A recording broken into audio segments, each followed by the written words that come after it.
Back to news. ఇప్పటికే పలు వివాదాలతో సతమతమవుతున్న బాలీవుడ్ సూపర్ స్టార్ సల్మాన్ ఖాన్ కు అతడి బాడీగార్డ్ రూపంలో మరో తలనొప్పి ఎదురైంది. అంధేరీలో నిన్న అర్ధరాత్రి జరిగిన గొడవలో ఓ వ్యక్తిని తీవ్రంగా గాయపరిచాడంటూ సల్మాన్ గార్డ్ షేరాపై పోలీసులు కేసు పెట్టారు. డిఎన్ నగర్ ప్రాంతంలో ఓ వ్యక్తిపై విరుచుకుపడ్డ షేరా తుపాకీతో బెదిరించడమే కాక బేస్ బ్యాట్ తో దాడి చేశాడు. దాంతో అతడికి తీవ్ర గాయాలయ్యాయి.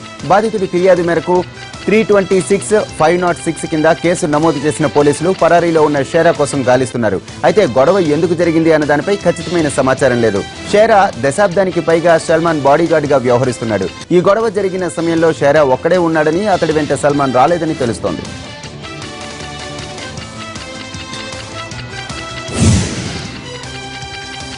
పాక్ రేంజర్ల కాల్పులను తిప్పికొట్టింది భారత్. నిన్నటి నుంచి జరుగుతున్న ఎదురు కాల్పుల్లో 8 మంది పాక్ రేంజర్లు చనిపోయినట్టు తెలుస్తోంది. కాల్పుల విరమణ ఒప్పందాన్ని ఉల్లంఘించిన పాకిస్తాన్ ఆర్ఎస్పురా సెక్టార్లో దాడులకు తెగబడింది. అయితే వాటిని తిప్పికొట్టాయి భారత బలగాలు. 15 బీఎస్ఎఫ్ పోస్టుల టార్గెట్ గా పాక్ రేంజర్లు కాల్పులు జరపగా వాటిని తిప్పికొడుతున్నాయి బలగాలు. మరోవైపు పాక్ రేంజర్లు జరిపిన కాల్పుల్లో 11 మంది పౌరులు గాయపడ్డారు. వారిని వెంటనే సమీపంలోని ఆసుపత్రులకు తరలించినట్టు తెలుస్తోంది. ఇళ్ల మీద కూడా విచక్షణారహితంగా కాల్పులు జరుపుతున్నాయి పాక్ బలగాలు. ఒడిశాలో సీఎం నవీన్ పట్నాయక్ మీటింగ్ లో భీభత్సం జరిగింది. మయూర్భంజ్లో సీఎం మీటింగ్ జరుగుతుండగా కొందరు నిరసనకారులు గుడ్లు విసిరారు. దీంతో రగడ ప్రారంభమైంది. పోలీసులు వారిని అడ్డుకునే ప్రయత్నం చేశారు. అయితే నిరసనకారులు తిరగబడ్డంతో వారి మధ్య తోపులాట జరిగింది. మీటింగ్ కు వచ్చిన వారు గుడ్లు విసిరిన వారిని చితకబాదారు.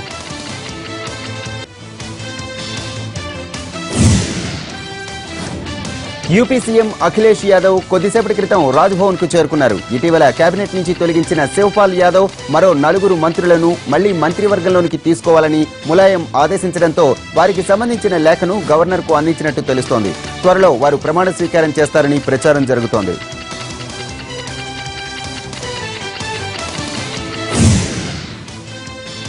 ఉత్తరప్రదేశ్లో బీజేపీకి ఆదరణ పెరుగుతోందన్నారు కేంద్ర మంత్రి వెంకయ్య నాయుడు. వచ్చే ఏడాది జరగనున్న అసెంబ్లీ ఎన్నికల్లో బీజేపీ అధికారంలోకి వస్తుందని ధీమాగా చెప్పారు. బీజేపీకి ఆదరణ పెరుగుతున్న సంగతిని గ్రహించే సమాజ్వాదీ, బహుజన సమాజ్వాదీ పార్టీలు అసత్య ప్రచారాలు మొదలుపెట్టాయని విమర్శించారు. కుల మత రాజకీయాలు నెరిపే బీఎస్పీ, అంతర్గత కుమ్ములాటలతో సతమతమవుతున్న ఎస్పీలు బీజేపీని విమర్శించడం తగదన్నారు. ట్రిపుల్ తలాక్ పై కాంగ్రెస్, ఎస్పీ, బీఎస్పీలు తమ పార్టీల వైఖరిని స్పష్టం చేయాలని డిమాండ్ చేశారు. హెయిర్ కటింగ్ కత్తెరతో చేస్తారు. దేశంలో ఎక్కడైనా ఇదే పద్ధతి ఉంటుంది. కానీ గుల్బర్గా జిల్లాలో ఓ బార్బర్ వెరైటీగా హెయిర్ కట్ చేస్తున్నాడు.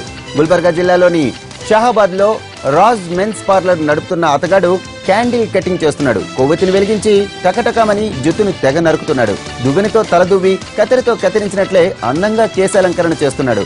ఆశ్చర్యంగా ఉన్న ఇది నిజం. ఈ వెరైటీ బార్బర్ ప్రతిభ తెలుసుకున్న యువత పెద్దగా అతని సెలూన్ కు క్యూ కడుతున్నారు.